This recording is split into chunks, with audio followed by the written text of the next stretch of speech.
One of the opportunities of a world in which tariffs become more challenging means that brands and manufacturers will need to think differently about where they're locating their production. And therefore, it gives them an opportunity of moving to places where there is better solutions from a climate action point of view. As we think about that within the overall sourcing decisions, I think that's certainly one of the things that I've been encouraging brands and retailers to think about. If you're going to relocate to another country, don't relocate to another country where, you've got major grid and coal-fired power station issues. Move to a country where, there is an opportunity to kind of start working with more solar or renewable energy solutions, because they're also now proving to be cheaper as well. It makes a lot of sense to make those decisions and build those decisions into your sourcing matrix.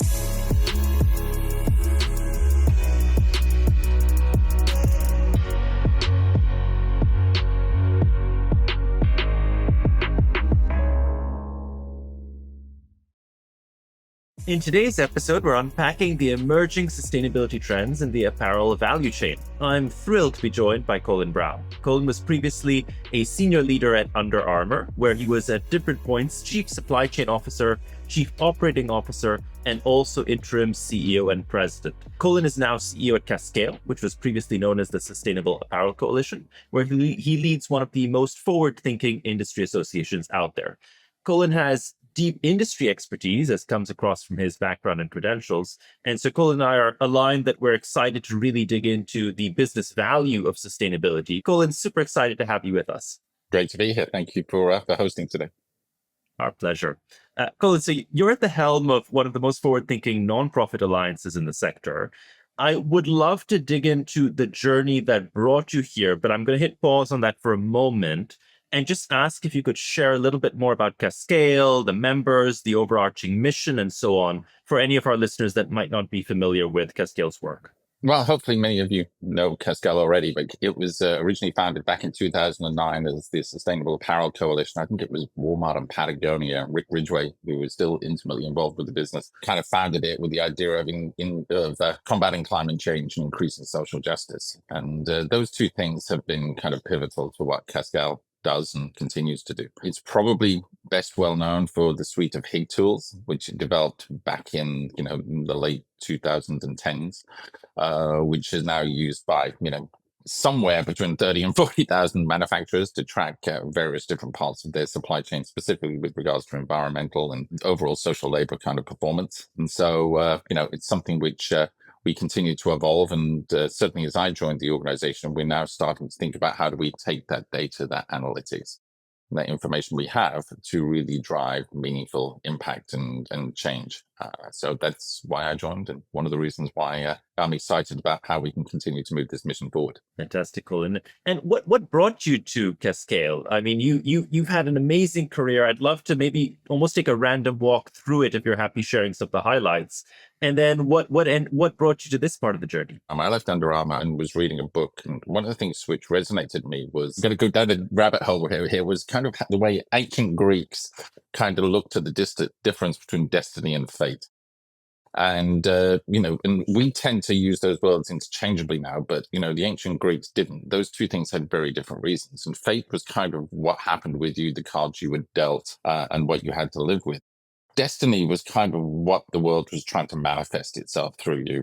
And, and I was trying to think about where I am in my career and what my next move would be. And thinking about my history and my background, it just felt as if, now was the right time for me to use the experiences I've had in my career to try and move the industry forward in a more meaningful way. And so it sounds a little melodramatic to say it's my destiny. I'm not quite sure I'd go that far, but it just felt as if it was, if I think about what I've done and, to answer your question, I'm one of these guys who crashed out of school at 16 and went to work in a shoe factory. I was a sample boy initially in a shoe factory in the UK for the first few years of my career before fortunately getting an opportunity to join Reebok in the late 80s when Reebok was on a tear. And I moved to Asia and was involved in the sourcing side of Reebok for about 10 years. Moving from Korea to China in the early 90s, then the Philippines, and ultimately Thailand. So I bounced around Asia in those early days as we were kind of setting up this kind of sourcing model that we still have in place now. I then had a little bit of a detour and went and ran a factory group. And after the Asian crisis, I went and ran a group with a colleague called Wong Pai Toon, which was manufacturing shoes for a number of different international brands. And so I had the opportunity to kind of be both, both the sourcing guy and then ultimately the factory guy. So I've sat on both sides of the equation. And then I then ended up running a number of brands, both in the UK and ultimately back in Hong Kong. Finally, I ended up spending a few years at VF Corporation, running their global sourcing organization out of Hong Kong, before ending up at Under Armour and doing, as you kind of articulated earlier, running initially the sourcing organization, supply chain operations, and finally as interim CEO. But it just felt that with all the things I've done and my engagement with other industry associations like the American Chamber in Hong Kong and the AFA here in the US, it just felt as if, hey, maybe now was the time for me to see if I could go back and fix some of those things that I was responsible for earlier in my career. So how can I kind of maybe use my my experience, my legitimacy, my experience, my history to kind of maybe try and move the industry forward in a positive way. And Cascale is such an amazing organization because it is perhaps one of the only places which brings together the three different constituents, meaning the manufacturers and the brands and NGOs, to kind of at least try and architect a solution. So yeah, it's been an interesting journey, but I'm excited to be where I am today. I'm going to reuse the fate and destiny comparison. Oh, well, it's not mine. It actually reminded me of a biblical line that someone quoted me once, which is, maybe you are come for just such a time as this. Yeah. And I think that's a great way for leaders to view their skill sets, where they have a unique set of skills they've acquired, not to quote Liam Neeson now, but a unique set of skills they've acquired over a career. And it's nice to put to practice. Colin, just hearing you articulate your journey, it almost seems like a cross-section of the industry in itself, not just in terms of the organizations where you held roles, not just in terms of the types of roles that you've held, but also when you kind of look at the timeline, sustainability has evolved so significantly from the days when you were starting your career at the factory level all the way through to where you are now. I wonder if you could maybe just tell us a bit about how you think the environmental side of this topic has changed over the decades. Well, I think it probably, when I think about when I first kind of bumped into it in a meaningful way, to be frank with you, it was more on the social labor side as opposed to the environmental side. It was something we were concerned about, but we didn't really, I don't think we necessarily had the same understanding of climate change as well. We clearly didn't. Now, we were also concerned about other things. Remember that hole in the ozone layer? All these other things we were concerned about at the time.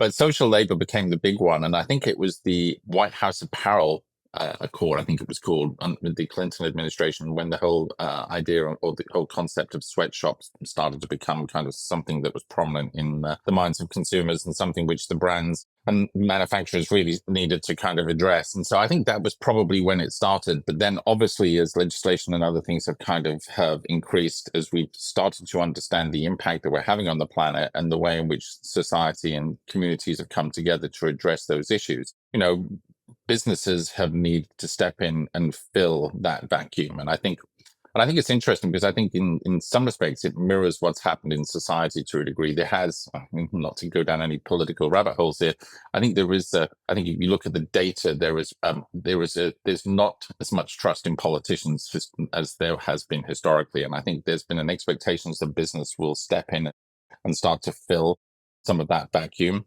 and consumers have an expectation around it as well. So I think businesses have kind of stepped in and started trying to move things forward. And there's been a lot of really committed, dedicated people that have devoted much of their lives to trying to move this cause forward. But I think it's a really interesting time now, Saif, because we're moving from a time when it was almost evangelical to be pushing on sustainability into a time where it's becoming an operational imperative. Because if you think about it from the point of view of legislation like, the CSRD and CSDDD and other legislation that's going in all over the world, Australia, even here in certain states in the US, it's now becoming an operational imperative. It's no longer just a voluntary proposal that you have as a business with regards to how you're going to move things forward. Cool. And just building on that, when I kind of look at most industries and most sort of transformational changes, and certainly sustainability. I'm almost thinking that there's a category of fast movers that are really pioneering what we see as the space. And so in the sustainability area, I would say like Patagonia is a good Of example of course. one that was out at front and Yeah. obviously early on with Cascale as well. I think there's another category of often larger players that are bringing the same approaches or playbook to scale. And maybe you could kind of say like an H&M, right, or others in that category are sort of taking some of the learnings from the Patagonias and trying to bring that to a much Yeah, they much are. bigger playing field. I then find that there's this third category that is likely a reasonable share of the market, 30, 40, 50%, that is not necessarily either the fast mover or even the follower camp, but is going to have to pay for the costs anyway because the industry transitions. And so I'm thinking of, let's say, a large share, probably the manufacturing value chain and apparel, where this wasn't their idea, but over the next few years, they're going to have to make lots of changes and spend the money. At the same time, they're probably too late to capture brand advantage because they're not the ones pioneering the playbook. They're the ones kind of taking the playbook from other people and just, playing by the new rules. Do you think I'm kind of on the money with my analogy? Do you think that there are those who are going to have to pay the bill, but won't necessarily see much upside, and those that are moving early enough to capture consumer brand equity upside as well? I think there will always be those brands, those businesses that see it as a business imperative and it's the bleeding edge of what they do. And then there's going to be the general populace, for one, that will be pulled along with it as well. And there will be costs involved in kind of moving forward with that. And so I think there's a little bit of that analogy that's playing out here. A rising tide will lift all boats. But what I would add is I think it's incredibly important that sustainability, the move towards sustainability, be a business imperative and allows people to think differently about how they make money. And I'm intrigued at the moment about how the amount of investment that's going into solar power now, as opposed to fossil fuels. And I believe last year there was more money went into establishing solar power globally than there was into fossil fuels for the first time ever.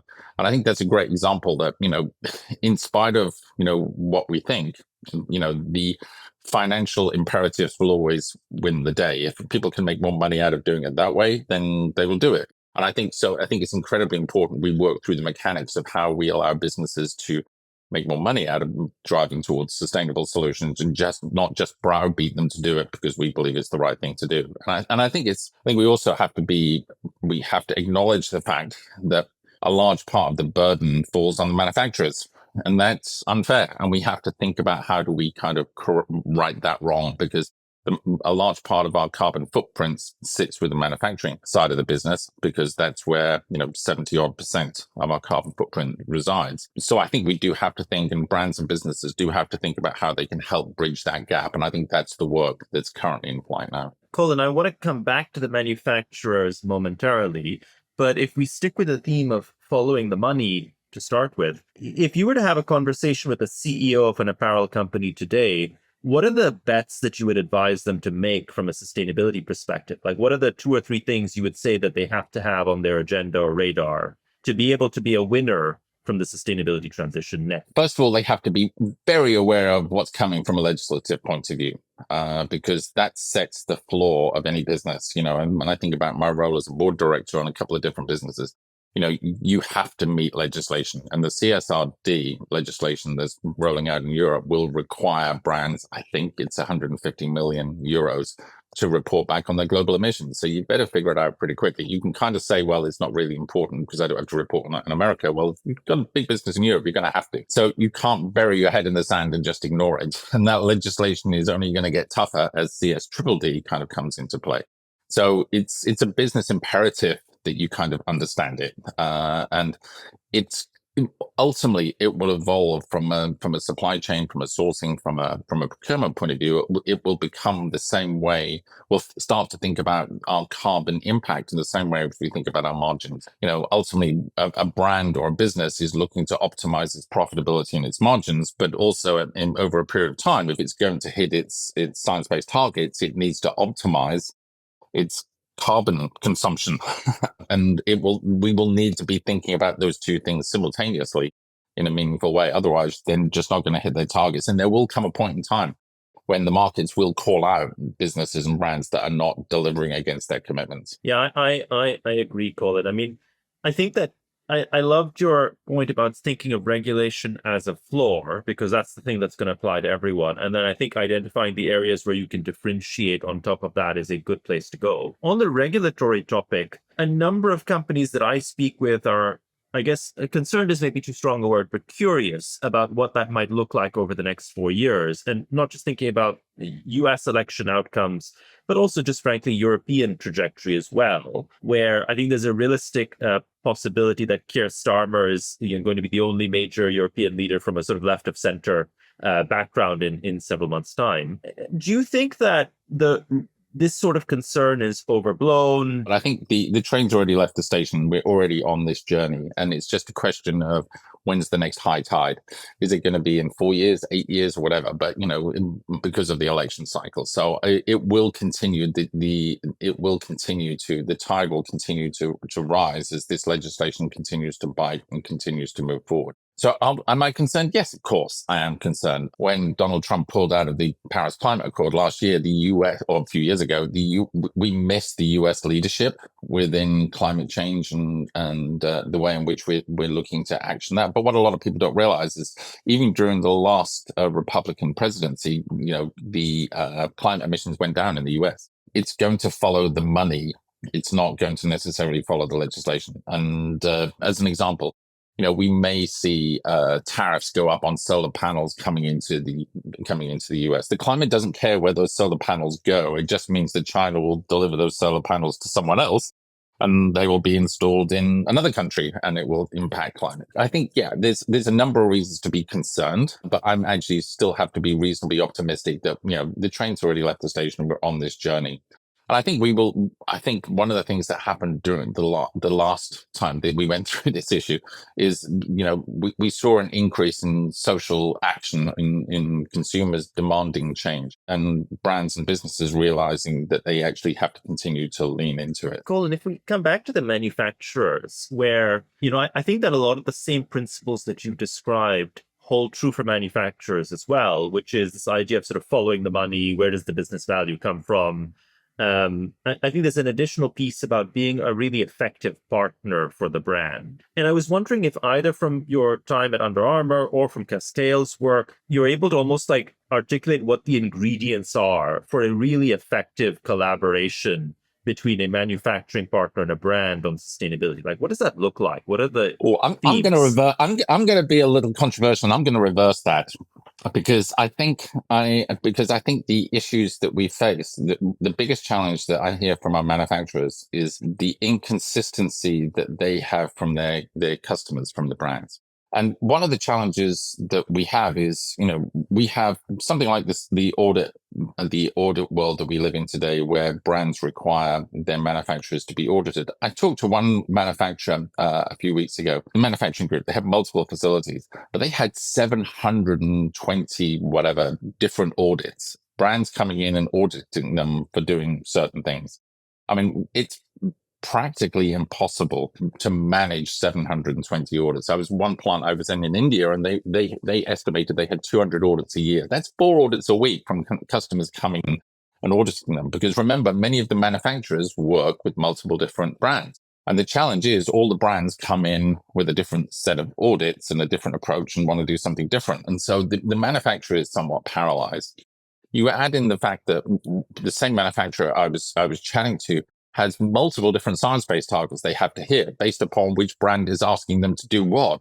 I mean, they can't make progress. They're paralyzed by that level of inconsistency in which the industry is helping the manufacturers move forward. And I think it's probably one of my greatest concerns, or one of the areas where I think we have the biggest opportunities to try and get some alignment around this. And this is one of the things that Cascale is going to be pushing aggressively to do, because, we can't, I understand, having been a brand and having propagated that problem to a degree, I can understand why brands want to pursue their own initiatives and their own goals and their own kind of projects. But if you're going to share a factory, as my mum would say, if you're going to share play nice, you have to work out how you're going to work with your colleagues within that manufacturing plant. Otherwise, the manufacturer is just not going to make progress. And I see a huge amount of challenges with regards to that. The manufacturer, if the brands and the customers the brand specifically could help align and help the manufacturers deliver the manufacturer's plan, as opposed to dictating that they follow the brand plan. And at the end of the day, manufacturers know how to manufacture products and run their factories much, much better than brands know how to run their factories. It's not what they do. So we have to figure out, how do we empower our manufacturers? How do we help our manufacturers to deliver against this? But more often than not, the brands get in the way of them being successful. And Colin, one question that I often hear played back from the manufacturers is that the narrative should shift to co-investment rather than requiring the manufacturer to make all the investment, which I think has been the expectation for the past several years. Do you see more of that sort of co-investment in projects where there's collaboration in just where the money comes from? I would love to say that, yes, brands are going to write a large check to help manufacturers improve. I think that's unlikely. And I'll be just because it's not how the brands are delivering shareholder value to their consumers and to their shareholders and their stakeholders. But I think the brands can certainly help orchestrate access to funds in a meaningful way to help manufacturers move forward in those things. And I think brands can help manufacturers to have the confidence to actually start to make these improvements by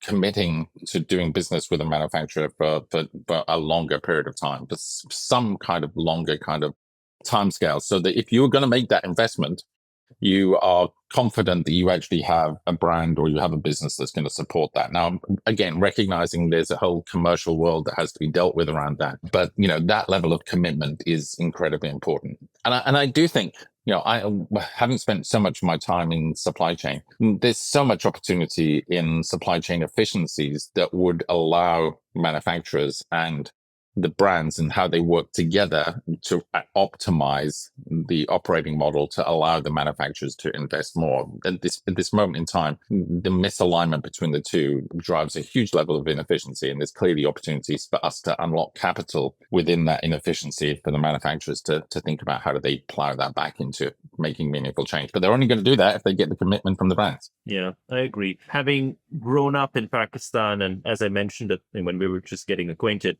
having played a role in bringing textile companies in Pakistan to the table, what I found interesting is that a lot of the reason for investing in renewable energy systems is just over-reliance on a faulty grid and Correct. trying to move away from grid power Correct. that is unreliable, increasingly expensive, towards something that is just more consistent. And that has powered a lot of the renewable energy transition for textile manufacture in Pakistan. And Pakistan's made some really good progress in that area. Yeah, no, totally agree. By the way, anecdotally, we're running a few different supply chain programs across large consumer businesses. And what we're finding is that the brands that we work with are actually quite ready to do volume commitments. And so the idea is we can do a longer term contract with the supplier. We can do more volume transfer to one supplier or a few suppliers. We are less ready to give more margin, basically, or give investment.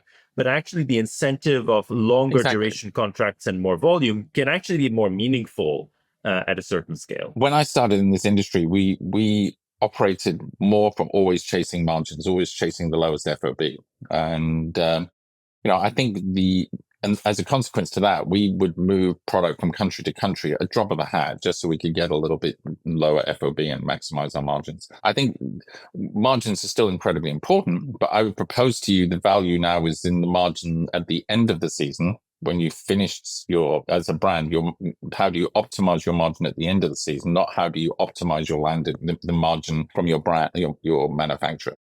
Because if you think about even today, we have good brands within our industry are sitting on 100 days worth of inventory. That's 3 months worth of inventory. Saif, I'm pretty sure you don't have 3 months worth of breakfast cereal in your kitchen cabinet. You just don't. The reason why we do that is because we built this model to always chase the lowest FOB. And at the end of the season, brands are having to send to liquidation anywhere between, 3 and 10% of their product, which again is overproduction, which we don't need, which is clogging up supply chains and driving up carbon emissions. So if we could work through the mechanics of how we optimize that, there's huge opportunities there, enormous opportunities in technology, AI, machine learning, and there's so many different areas we can think about how do we reduce that level of inventory and how do we actually make the whole process much more efficient.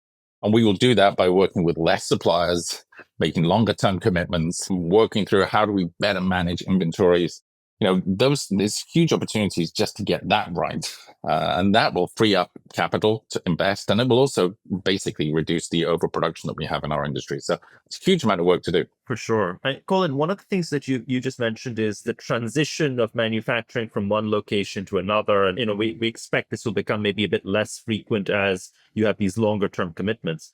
But one question that I've increasingly been curious about is whether the sustainability transition is going to fundamentally redesign trade flows or the current pattern of trade flows as supply moves to certain locations that are easier to decarbonize potentially. And that might mean that data is easier, grid transition is easier. There's just a whole host of enablers. Do you see that happening? I mean, the apparel value chain is probably one of the densest transitions in the world. And by that, I mean that a large share of the value chain knows what they need to do to transition and is relatively aligned on direction of travel versus most other industries. So if this realignment of locations happens, apparel is probably where it's going to happen first. Do you think that's going to play out? I think it will, but it's going to be a number of years before we see that really manifest itself. But I think we will. I think, one of the opportunities of a world in which tariffs become more challenging means that brands and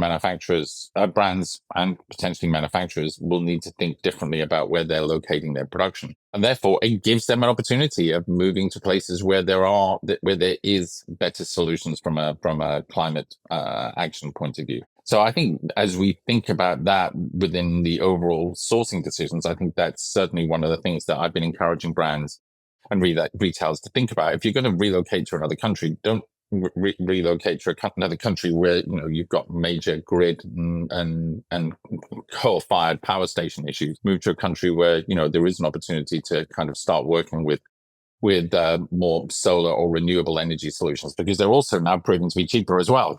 So, it makes a lot of sense to make those decisions and build those decisions into your sourcing matrix. And I think increasingly businesses and brands are starting to do that. Colin, thank you so much. I just want to kind of, as we're sort of drawing to a close, I just want to summarize a few of the interesting territories we've covered.